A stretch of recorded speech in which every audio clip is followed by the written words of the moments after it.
আল্লাহকে ভয় করো। ইত্তাকুল্লাহ, ইত্তাকুল্লাহ, ইত্তাকুল্লাহ। ওহে মুসলিম, তোমাকে আল্লাহর সামনে দাঁড়াতে হবে।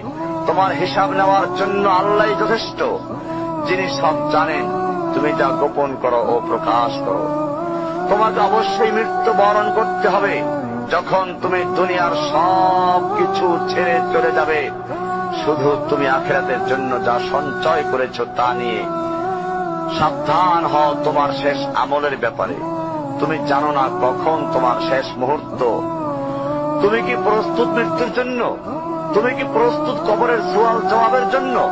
তুমি কি প্রস্তুত ভয়াবহ কিয়ামতের জন্য, হাসরের ময়দানের জন্য, হিসাব নিকাশের জন্য, আল্লাহকে জবাব দেওয়ার জন্য, মিজানের জন্য? তুমি কি প্রস্তুত চুলের চাইতে সূক্ষ্ম, তরবারির চাইতে ধারালো পুল সিরাতকে পাড়ি দেওয়ার জন্য? ভয়ঙ্কর